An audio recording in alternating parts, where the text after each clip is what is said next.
The Indie Writers Club podcast is sponsored by Pro Writing Aid. Pro Writing Aid has been my go-to tool for revising and refining my writing since my first book.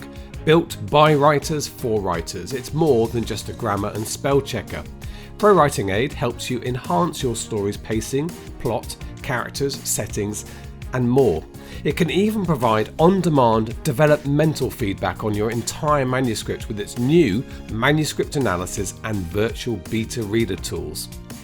Get ahead of the competition by heading to prowritingaid.com, sign up for free or use the code IWC15 for a 15% discount off annual subscriptions. It's the Indie Writers Club with Cara Clare and James Blatch. A place to relax, chat, learn and vent about life as an independent author. Get episode alerts and links at indiewritersclub.com. Now, here's Cara and James. Hello, it's the Indie Writers Club. I'm James Blatch. And I am Cara Clare. And it's swelteringly hot today. It is hot today, and I haven't been for my run yet, which is bad timing, isn't it? I should really get up early and do the run, but I do need to do it. I did my first longish one on Sunday, 16 kilometres, which is long. And I don't speak kilometres. What's that in miles? Why? Pounds an ounce? You don't strike me as pounds an ounce. You're younger than me. I am younger than you. I do pounds and I do miles. You do pounds and miles? Well, I suppose we do driving miles.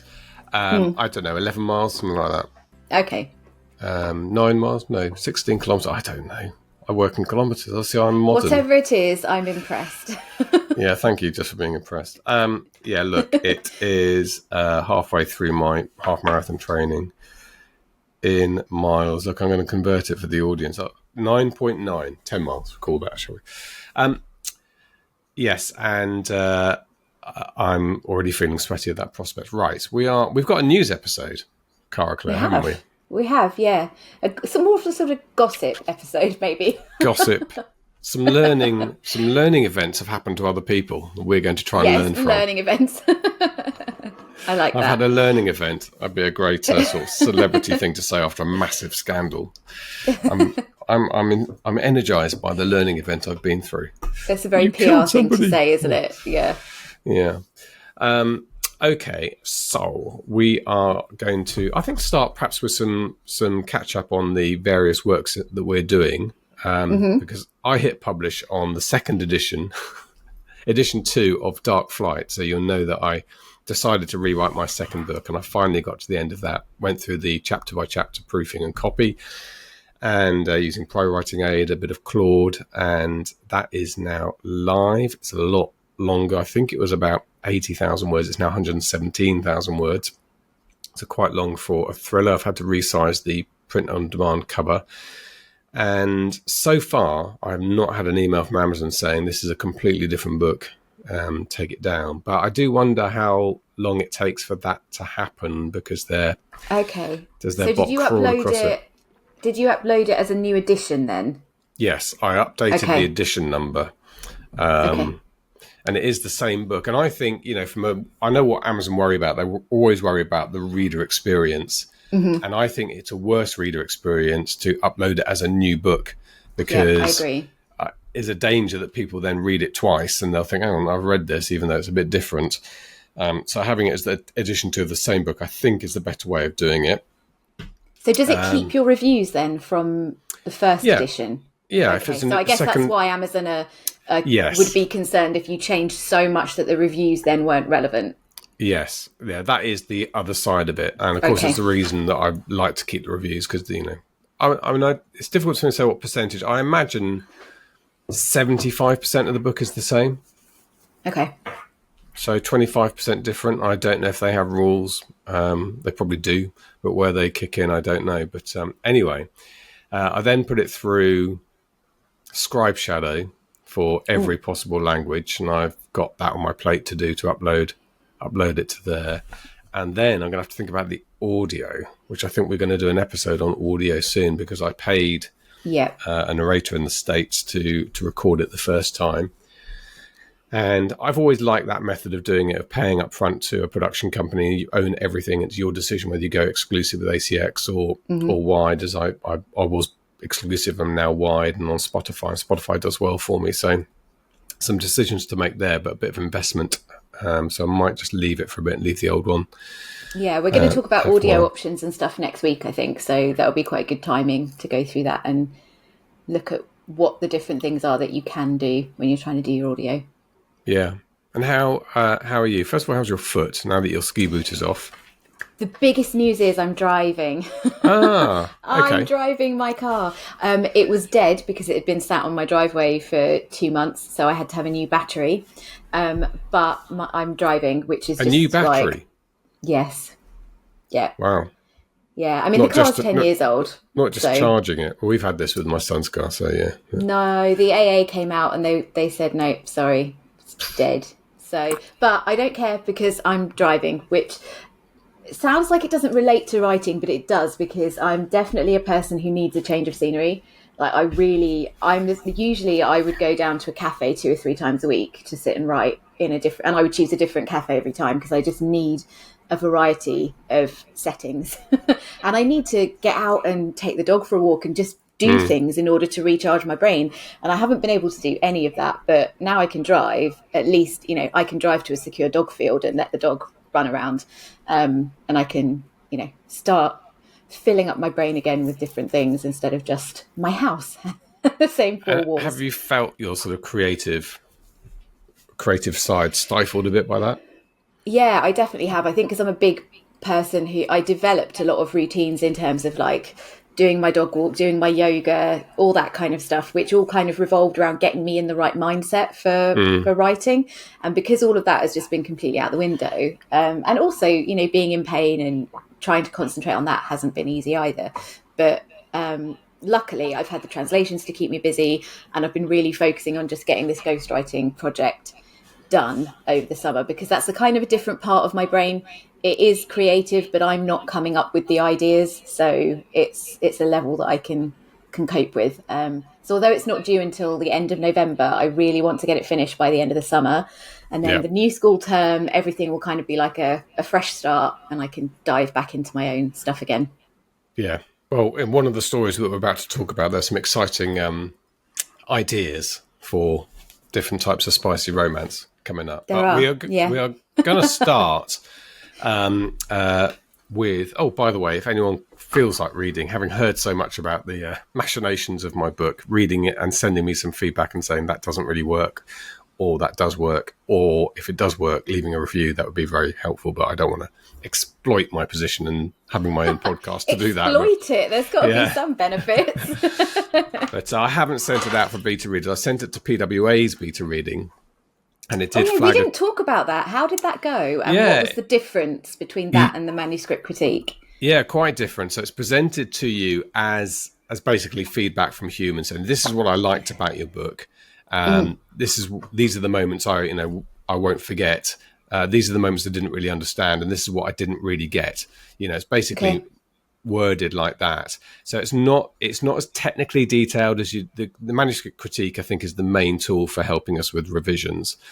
But it was useful in terms of, so people, the pretend people reading it do understand what I was doing, and these are the bits that didn't quite work. So I can't remember now, it's a few weeks ago, what I changed as a result of the beta reading, but I know that one of the things where people said that one of the storylines went on a bit long, I just wasn't sure if I agreed with that. I sort of think that spy novels are quite normally a little bit slow in places in the middle. That's kind of how they work. There's things slow down and they become quite difficult. Investigations stall and then they start up again. So I think maybe that's what the AI thought was a bit slow in places. But that's kind of why I'm keen for anyone who reads spy novels or thrillers, military thrillers, I suppose it is. But it's got kind of spy investigatory thing in it. To give me some feedback, that would be very useful. Okay, I'm not letting you rewrite it a third time, just so you know. No. If you get a bunch of feedback that says, it's like, no, James, leave it now.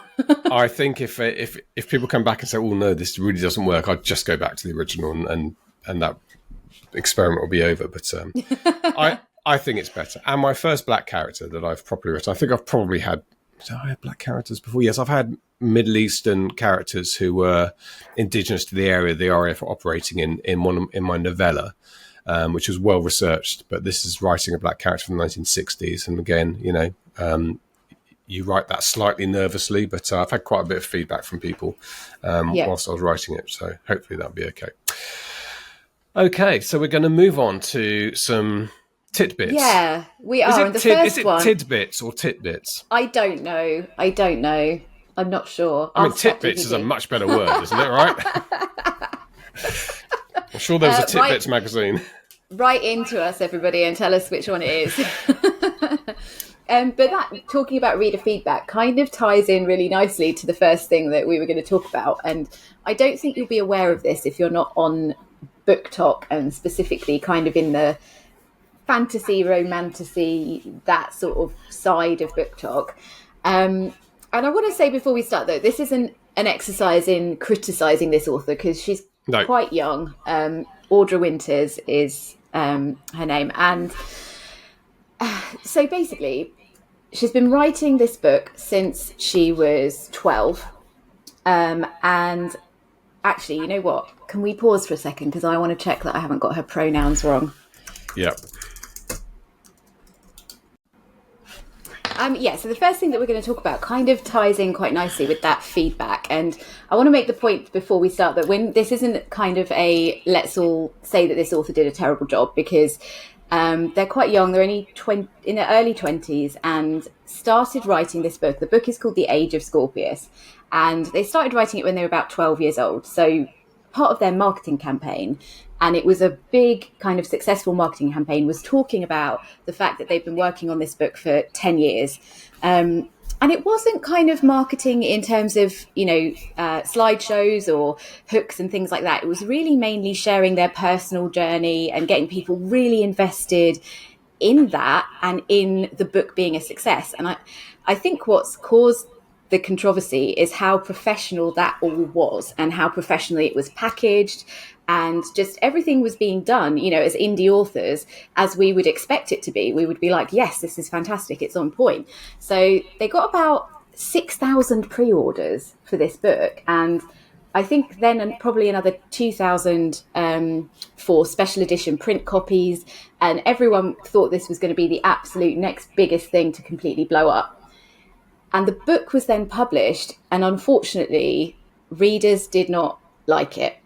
The feedback has mainly been that it wasn't edited, and Audra Winters is the author's name, and they've since kind of commented and said that they didn't really proof it well enough. They didn't really... Originally, they said they used the Hunger Games editor, but then other things have been said since where they've kind of said they didn't really understand the editing process and didn't really engage in it properly. And I've seen a couple of extracts, and it really is... It has not been edited properly. Like, it really hasn't been. And it's kind of heartbreaking, really, because it's a big book. It's quite confusing. And this is all things that the author has since kind of admitted. But the biggest thing that's causing the controversy is that a lot of readers are saying that they should get a refund because the book isn't very good. And obviously, authors and readers are weighing in on both sides of this debate. And most people are coming down on the side of actually, no, you shouldn't, because it's a bit like when you go to see a movie. If you don't like it, it's kind of tough. But then other people are saying it's not like that because it actually hasn't been done professionally enough. So what do you think, James Blatch? Do you think that people should be entitled to a refund if the book has really not gone through those, proper things? I don't. I think buyer beware. I think there's no promise when you issue a book that you've edited it in a certain way. Mm-hmm. And there are plenty of examples of books that have actually gone on to be successful that were initially released with lots of typos in because they didn't go through proofing. I always think of T.S. Paul, the science fiction writer, the late T.S. Paul, I should say, the science fiction writer whose first book he just put out there and it did wildfire, but all the reviews said, I absolutely love this book, 1 star, because it really needs editing. And then he had editing and he went on to a very good career. And I mean, I suppose the other hand is that at the moment we're in the kind of new wave of these books being promised, of garnering lots of support in advance, maybe on Kickstarter or something like that. And then if you get too many of these incidents, that's going to really dent the audience for future projects. So from that point of view, it'd be nice if the author voluntarily decided to refund people Yeah. off their own back, but I don't think they should have to. I mean, goodness knows if we that became a principle, doing every 1-star reviewer is entitled to a review to a refund. Of course not. Yeah, exactly. I think so. It's on average at the moment is 1.9 on Goodreads. I know. Mind you, Goodreads is always tight. Goodreads is always quite toxic. But I think, so the thing that's wound most people up is that the new edition that's being advertised is apparently now being advertised at a higher cost. Oh. Or a higher price. So they're doing it as a different book or as an updated... I'm not sure. I think they're doing it as an updated edition, but people are basically saying, well, you should at least be giving it away for free to the people who had pre-ordered and supported the first one. But I think the important thing to mention is that at no point had the author shared any examples of their writing. Like there were no sample chapters, there was nothing. So it is that kind of thing where it's like, well, readers, they pre-ordered it without seeing any samples, so they can't really complain. But I think the thing, like you said, that kind of upsets me a little bit is that I have also seen readers saying, I'm never going to pre-order from a debut author again because this experience was terrible. And it's because they bought so much into the journey. But I think what it shows is that I think a lot of the time it's the flip side. We focus so much on the writing of the book that we forget about the marketing. But this has kind of been the other way around. They focused so much on the marketing that actually when it came down to it, the process that you should go through in order to write a good book wasn't followed. So yeah, it's one of those things where everyone's piling on TikTok, but I think it's an interesting lesson in you can't skip that step. You absolutely can't skip that step. Say they're quite young. Yes, yeah. I think that's, I don't use a copy editor, but I've been a ghostwriter for years. I was an editor. I'm much further along on my journey. I did use an editor when I started out. Like most people, when you start out, you need to use something, even if that's, looking at this book, even if that had gone to ARC readers or beta readers, they would have pointed a lot of this stuff out because a lot of it just didn't make sense. Like it was kind of run on sentences and typos and things not being capitalized and just not really making much sense. Is it romantasy? I'm not sure if it's romantasy or just straight fantasy. It's called The Age of Scorpius. And it was a beautiful, like the special edition was beautiful. It was all of that stuff that packaged up made it look like it was going to be a huge, huge success. Yeah, I mean, it's tricky. So they're young, but they've done it. I mean, savvy enough to get all that right on the marketing front. That doesn't happen by accident, right? They didn't just accidentally post something and it took off and they had no control over it.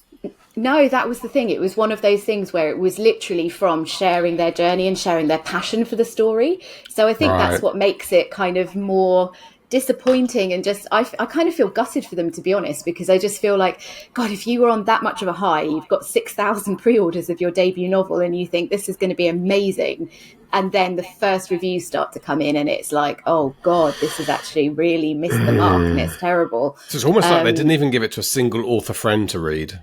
I don't think so. They've said that they have, but people have said, there's just no way. Like, I don't understand how. Either they did and completely ignored the feedback, or they didn't, because there's no way that anyone would have read that from the extracts that I've seen. And they didn't give it to Pro Writing Aid, which would have also pointed this out. Clearly not. Exactly. And I think that's the point, is that at least now you don't have to spend, price isn't a barrier to getting into self-publishing now, which is part of when we talk about AI, that's always part of the argument that I bring up, is that actually this is removing barriers. Yeah. Like this is a person in their early 20s who actually you could have just paid like 50 quid and used Pro Writing Aid's manuscript critique, and then it would have solved a lot of these problems.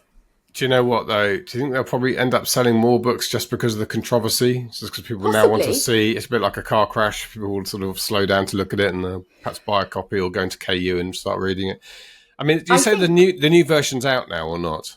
It's not out. God, no, it's not out yet. They've got so much work to do on it. I think it is one of those things where if the edits are done and the new version is really good, it could make their career, because actually people would get behind that because they kind of go, okay, they've taken accountability, they've gone back, they've edited it, they've tried again. Like, that's quite an inspiring story in a way. But I feel like there's only one more shot at this. Like, if it's not better the next time, then, you know. And I think it's been unpublished from like Amazon and stuff, so you can't even. So if this is the actual version, or it is currently unavailable on Amazon, it's only got 10 reviews. Yeah, they took it down super fast because the reviews started to come in and I think there were more on Goodreads, like more bad reviews before the Amazon ones started coming out. And it's YA. She's put down 14 to 18 is it? years. Okay. Yeah. Yeah. Okay. TikTok sensation 2021 so 25. Tell us what you think, because everybody's been kind of weighing in on it. So tell us what you think, but be kind, because it's not about bashing somebody, because I think we can all imagine how awful we would feel in that situation. And they weren't trying to scam anybody. I think that's the thing. It's not been a case of trying to rip people off. It's just a really big mistake that's been made. Yeah. I mean, people will go and see Ice Cube's War of the Worlds, and by the sounds of it, from the early people who come to see it in the cinema, I've walked out the cinema saying that was 90 minutes of my life I'm not going to get back. But you don't get your money back. Exactly that. It's art. It is art. Speaking of art, actually, I know this isn't in order on the list, but I think we should skip to the Wuthering Heights adaptation. Yes. I'm genuinely excited about this. I did Wuthering Heights. I read Wuthering Heights, one of my A-level books, and not the sort of book I would have picked up at that. I love Jane Austen, absolutely love Jane Austen, but for me, the Brontes were a different kettle of fish. Theirs darker and a bit more serious. Jane Austen, I think, is a satire, comedy satire, and theirs was not, and romance, which I don't really read. But I found myself profoundly moved by this book. It's a powerful, angry, brooding, original kind of gothic novel book. Yeah. And seems ripe for some sex scenes. Is that what people are thinking now? Basically, you know what? So it's without a word of a lie. This was on my list of... so I'm doing a series called Corrupted Classics. And the next one I'm going to do... Actually, I'm not going to say because I'm just so worried that somebody's going to do it before me. So the next one that I'm doing, I'm not going to say. But the one after that, Wuthering Heights, was on my list of ones to do. And I polled my readers and it came up really high on ones that they wanted. So this is actually, it's a film adaptation. But what I think is interesting about it is that it feels almost like the film industry is just sort of cottoning on to the stuff that the romance readers have been kind of going crazy for and going, oh, hang on, this would work in film too. So it's the director who did Saltburn. And did you watch that film? Yes, I did. Yes, many people have. And it was, there's some very famous scenes in there that were pretty much just put in, I think, for the shock factor. Yeah, there wasn't an awful lot. It does put me off a little bit. I was pretty angry with Saltburn for being just you, as you say, literally stuck that scene in, so it'll be in the newspapers afterwards, and I felt a bit annoyed about that. But and I mean, those of us writing spicy romance, we at least try to make them part of the narrative. At least we do if we're doing it well. But this was literally Saltburn. Things were just littered in there for absolutely no sensible reason that I can think of. And as individually as each scene, yes, you could analyse that scene and you could, have a whole discussion about it. But in terms of the actual narrative of the film, I personally didn't think that they made much sense. So that's why the Wuthering Heights adaptation is getting so much attention, because it's being done by the same director. Yeah, and Wuthering Heights is a story that lends itself to passionate relations, and you can see the sex scenes being dropped in there without it jarring, hopefully, depending as long as the Saltburn director behaves him or herself. I can't remember. I think it's a her. I mean, I'm not sure that's going to happen, because the initial viewer screenings have kind of said similar things, like the scenes are explicit and there's some of them that don't really need to be there or make sense. Right. The casting of Margot Robbie has also got some attention, but I think that's an entirely different subject. Yeah, which I find a bit of a bizarre choice. As Kathy. Yeah. Okay. She's an amazing actress. Okay. She's amazing. She is amazing. But it's coming out next year. So, and who's reserve Heathcliff? judgment. I can't remember. Oh, who is it? Who is it? Talk for a second while I find out. Because it's going to drive me mad. Yeah, I'm familiar with the Darcys over the years. With Colin Firth being the ultimate one from the 1993 BBC production, the ultimate Pride and Prejudice. I actually don't know that actor. Jacob Elordi. Jill would know. She knows. My wife knows every actor and where they I were don't born. know. She stalks I them. don't know him at all. Yeah, but I think it's this thing of like film. They seem to think that they're doing something really out there, and it's like we've been doing this for ages. Yes, I mean that is the interesting takeaway from this is the whole thing that indie publishing has done over the last 15 years, however long it is since it began. It's shifted the way that publishing works. Traditional sort of finally over the last 5 years starting to properly understand that and not just do bits and pieces but adapt themselves around the way that indies have created this new world of publishing and reading. And the film industry waking up to that as well and thinking, why don't we do that? Let me ask you some questions. I mean, I'm assuming that there are spicy versions of lots of these classic novels. It's like an obvious thing. Is there things like Spicy Regency? That must be a thing, right? Oh yeah, Spicy Bridgerton. Yeah, Bridgerton. Well, Bridgerton is kind of spicy, yeah. Oh, is it? Okay. Yeah. So there is some of that, yeah. I don't know if there's that many classics that have been redone. And the reason that I decided to do it was because there was a TikTok thing ages ago with this girl. Everyone called her Classic Lit Girl. And she was basically doing it to cause drama. But she posted all these TikToks saying that, book talk girlies were essentially stupid. Anybody who just read romance, you should all be reading the classics. And I was like, well, you know what? I'm going to take the classics and then I'm going to just turn them into smut. And then but also on a personal level, I studied English at uni. Like, I like the idea of it gives me a bit more of a creative kick to do something like that. Like with the Jungle Book one, I found that really enjoyable, trying to actually, analyze the original, twist it. Like readers will probably just read it for the smut, but I enjoyed it on a creative level. So yeah, I mean, a lot of them really lend themselves to it. And fairy tales have been a huge thing in smutty romance forever. Like retelling fairy tales and putting, sexing them up. So making the choices. I mean, I do think Wuthering Heights is one that you could. It culturally wouldn't shock to have a sex scene in Wuthering Heights. It's a very passionate story, although I can't remember the particular scenes now, but I'm sure that could happen. Jane Austen, no, I think is a no, because Jane Austen's all about what's under the surface and unsaid. And we're talking about a period and a class in that period where if you kissed each other, that was you're one step away from marriage at that point. There's no sex before marriage, and at least not in the Jane Austen version of that, which, like I say, is a satire, so it's taking the mickey. But that I just feel it would ruin it all if they I think so. Darcy but I think the and Lizzie interesting had sex. thing, and this came up when we did our talk in Cambridge last week, actually. We were talking about how indie publishing is very much reader-led. So, people are going, oh, good heavens, people are really interested in all that smut. And it's like, yes, actually, because we're not a trad publisher sitting here telling people what they're allowed to enjoy reading. It's authors are listening to readers. Like literally there's Facebook groups absolutely full of spicy romance readers, and authors listen to that, and then they are writing the books that they know there is demand for, that they know people actually want to read. And I think that's the important thing. And maybe film is catching on. I know it's very different, their production values are higher, but still. Well, their production values aren't higher than books. Books can have the ultimate production values. It doesn't cost you anything to decide that there's going to be a spaceship going to Mars in the next scene.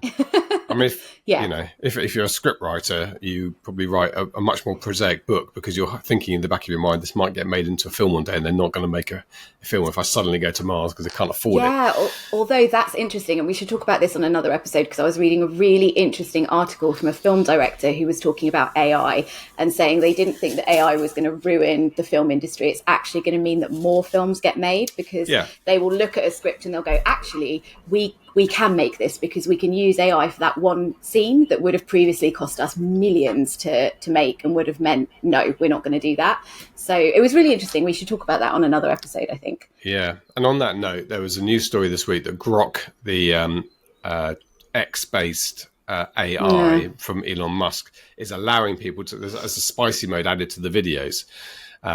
Which, by the way, no one would have known about unless it was all over the news globally. And I went into my Grok, and yes, indeed, if you've got a video in there, you can add spicy. I mean, unfortunately, my videos are all uploaded of space planes and Cold War jets, and the spicy I'm sure button you can spice it up. doesn't seem to work on it. I mean, I may or may not have added a picture of Princess Leia and just to test out God, whether that works or moving not. on. Anyway. But it did remind me, well, it prompted, I hadn't looked at Grok for ages, and I went back and actually I put my Dark Flight cover on there. It's very, very good at instantly animating covers. I think it's one of the better ones. Okay. I had a lot of problems with the Google one, which is supposed to be the one everyone's using. So if you can be bothered, it's like 30 quid a month, I think. It's not cheap to start off with, but you could do like 1 month and get a load of animated versions for your ads done. So yeah, I'd really recommend it for that. Not just for Princess Leia. Yeah.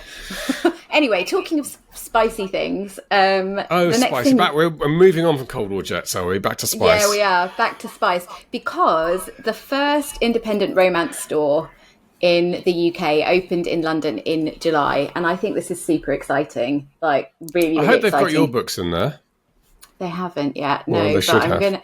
Yeah, I think the rise of independent bookshops that are genre specific is quite interesting, and hopefully will actually lead to more collaborations with indies and independent bookshops. And I mean, it shows how huge the romance genre is. Like, on their opening day, they had to literally ticket it because there were that many people arriving to actually go into the store. And there are, I mean, I've seen like photos of the inside of the store, and they do have a lot of authors who started out indie and then went, into the getting trad print deals route. But it's not just romance, because there's also a bookshop in Cambridge, which we're going to be visiting in a couple of weeks, isn't there? Yes. Called Bodies in the Bookshop, which is a crime bookshop. And I think there's a couple of other crime ones around the UK. But I think these are probably, I was thinking about it actually, and I think these are probably the only two genres where I can really see that working. Like, possibly fantasy, but that tips back into romance again. Yes. Well, I suppose hard sci-fi, fantasy, potentially they're the ones that you get, as you say, you get kind of the nerdy. Yeah, maybe, but I don't feel like they're shops. Yeah, I don't think they're necessarily the people who go to stores as much as, the romance readers. Like, I can see exactly why they would want to do that. And crime authors, a lot of... Sorry, because we need to visit it. I'd like to visit this shop. We do. Can we do a day out, please? We can do a day out. We'll get a little posse together from Cambridge and go and visit it and do something.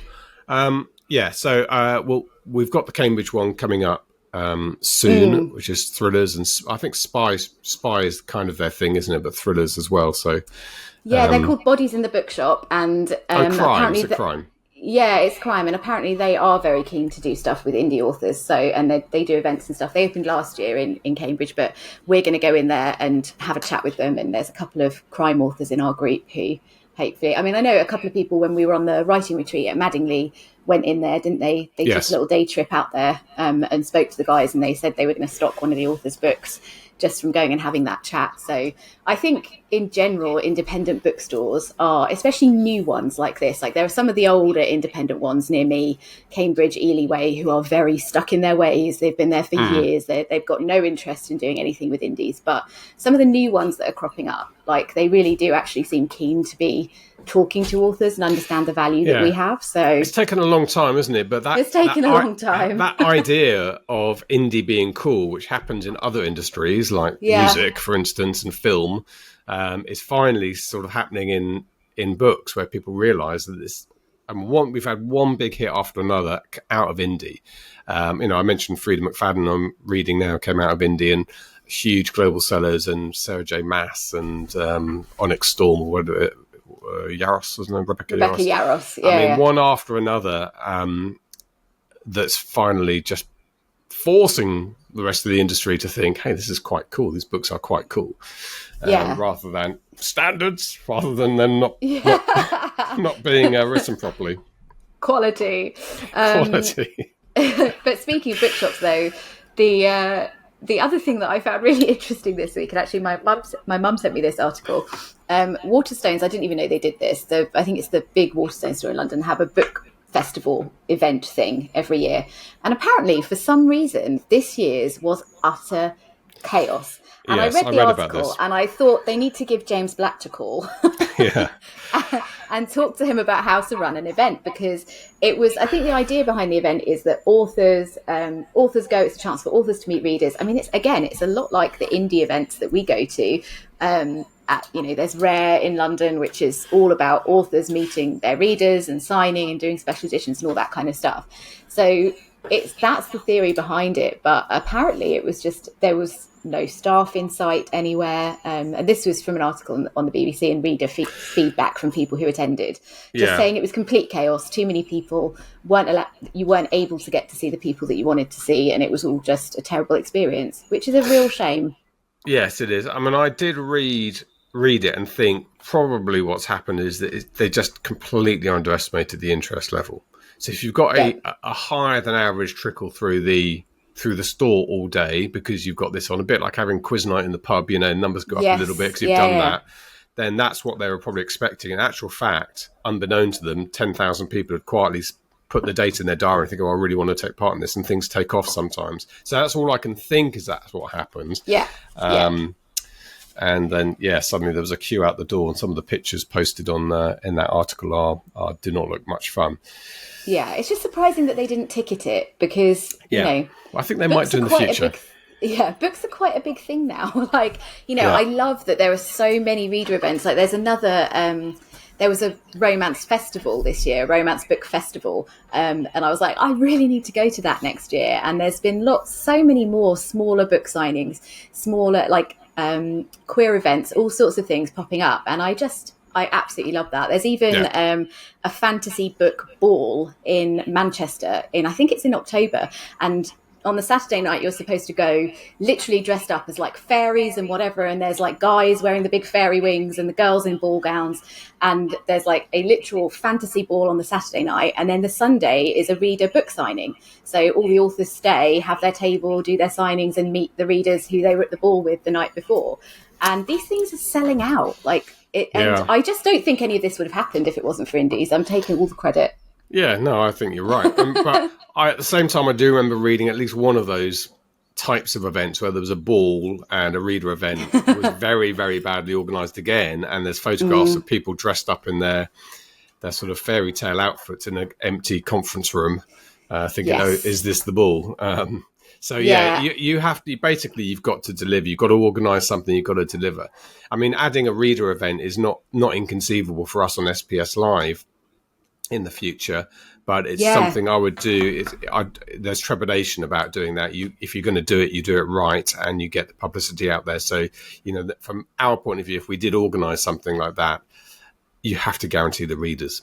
You've got to bring the readers there. Otherwise, how many authors listening to this podcast have been to reader events where they're just chatting with other authors, and that's a waste of everybody's time. A nice day out maybe, but you want a queue of spicy romance or sci-fi fans coming through. You want to be selling to readers, not to other authors, because I did one that was tagged onto a conference a couple of years ago. I didn't do it, actually. I went to it and I had chosen not to do it because I didn't want to lug all my books there.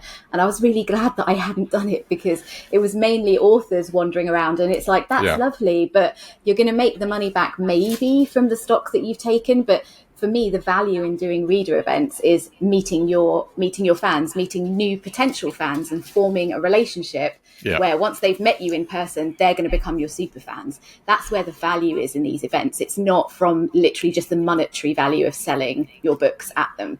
So I think you're right. If you're going to do it, you've got to guarantee that the readers are going to come. Yeah. Anyway, it's one I think we'll do. We're not going to make too many changes for 1 year. We'll recording this the day before we launch tickets. So we'll get that done. So yes, hopefully there's some tickets left for people on this Friday. We're opening the doors tomorrow. I don't know. I'm manifesting that there aren't any. I want you to sell out within the first hour. I want to hear that it's just totally sold out. It's a double-edged sword. Selling out would be amazing, and that would be, we would be we'd be a few tens of thousands short of break even, but we can make that up with sponsorship. So I know that it's going to be fine. I mean, even if our sponsorship went really badly and all the signs are it's going to go really well, we have a really positive response, and we let our sponsors know earlier before everyone else what we were going to do, and they were all very positive about it. But so on the one hand, that would be great. On the other hand, I know I've got a world of pain I've got 9 months of people saying I missed out on tickets and why have you made this event so small? And I'm really upset. I went for 5 years in a row and now I can't go.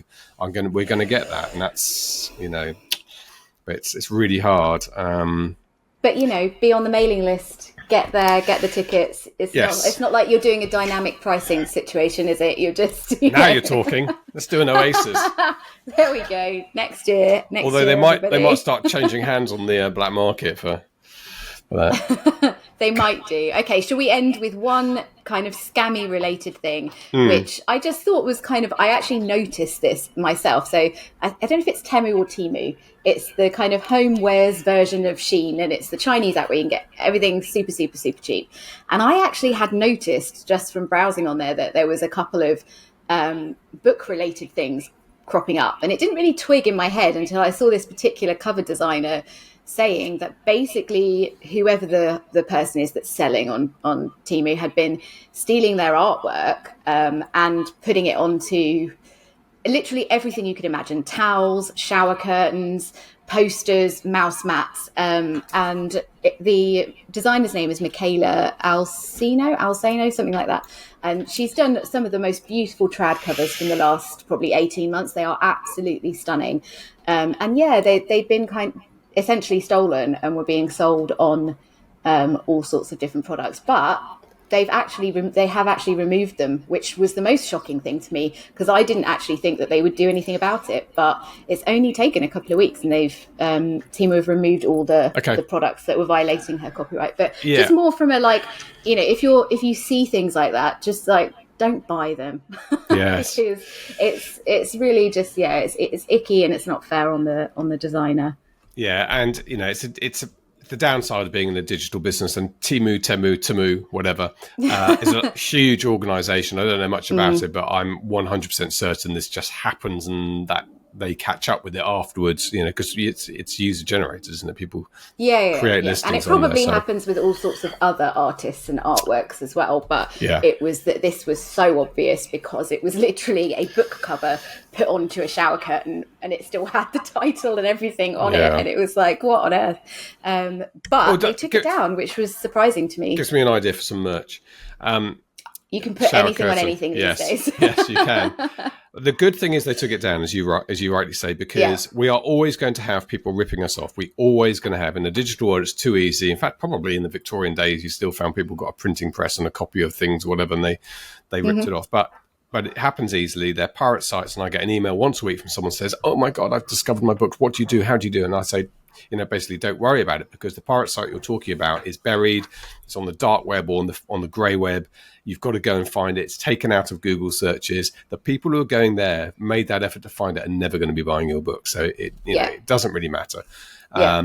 What matters is if a mainstream site, and this is what happened with Napster when Napster started naively by whatever that bloke's name was, when he uploaded all the music and made it available for people to stream without even occurring to him that nobody was, he was charging, but they wasn't paying the artist. Yeah. And that got taken down by law. But it's when mainstream sites have pirated stuff. That's the problem, when it's easily accessible and the people buying it might not even know you're not being paid for it. So Temu acting quickly and promptly is a good thing. Yeah, and it's something actually we were going to do an episode at some point on more of the kind of business aspects and legal aspects of things that you need to bear in mind. And I think your intellectual property in terms of your characters and licensing your characters and your world, especially if you write in a big world, is quite an interesting one. And I saw somebody recently post on Instagram that they have been a licensed, they went about it the right way. They actually contacted Sarah J. Maas's people. They got the license for producing, I think they did special edition covers and all sorts of merch and t-shirts and all sorts of things. And that's how they built their business. And that's what they've been making their livelihood from. And this year they did not renew the license. Her legal team said no. So this person's entire business model has kind of disappeared overnight, and they're kind of in crisis about it. But it's a really interesting thing to think about as an author. Well, there's lots, so you don't need to use. You can use classic books. In fact, friends of mine have this brilliant poster on the wall, framed, but bit of artwork, bang my elbow, and it's the entire. Funny, we mentioned Wuthering Heights. It's the entire text of Wuthering Heights, the entire book, written in the outline of Heathcliff and Cathy in an embrace, and it's an amazing bit of work. And of course, that's out of copyright, so you're free to do that, and you could do that with Pride and Prejudice or Sherlock. I think Sherlock Holmes is close now, if not already is close to. Some of them are tricky because some of them end up in a trust. That's the only thing that you have to. So there's Project Gutenberg. You can check when things come out of copyright, but you do also just need to be aware that some things end up in a trust, and then the trust owns it. So there's sometimes blurred lines there. But yeah, essentially most of that kind of stuff, like Shakespeare and things like that, you can do whatever you like with them. But if it's a modern kind of book, and especially the fantasy stuff and with the massive world building, of course there are going to be fans who want to buy merch and stuff, but you can't just go into an author's world and start making stuff based on their characters. No, you cannot. Okay, right. Thank you very much indeed, Cara Claire. Thank you. This has been interesting. I've enjoyed gossiping. Yeah, we like a gossip episode every now and again. We do. We will do some practical episodes coming up. I think we will start to think more about the structure of those first couple of years, which we talked about the other week. I've got some more. I did a webinar for Author Nation last week for Vinci Books, which was pleasingly for me at midnight UK time. Didn't notice that when I signed up, but 6 p.m. Chicago time. It was midnight for me. There were a couple of Indie Writers Club listeners on that call, which is great. I've got another one next week, which is for written word media for WWM, sort of free booksy, bargain booksy people. And that is on, where is that? I'm recording the State of the Nation podcast, which is Author Nation. I'm recording that on Tuesday. I'm not sure when that's going to go out. Oh yeah, so it's actually the day before this episode goes out. It's a complete waste of my time talking about it. So yeah, I'll sorry about that, but if you can travel back in time, yesterday I was on the WWM August speaker series. I'm sure maybe they can catch it on there must be some catch-up. I'm sure they can. I'm certain if you go to WWM and look up August speaker series, you will find my episode there. Going to be talking about the book. But yeah, we're going to do audiobooks next week as well. Yeah. So that'll be next week's episode. Great. Thank you very much. Have a lovely day in the sun. See you later. See you soon. Support the podcast and get exclusive access by joining our Patreon.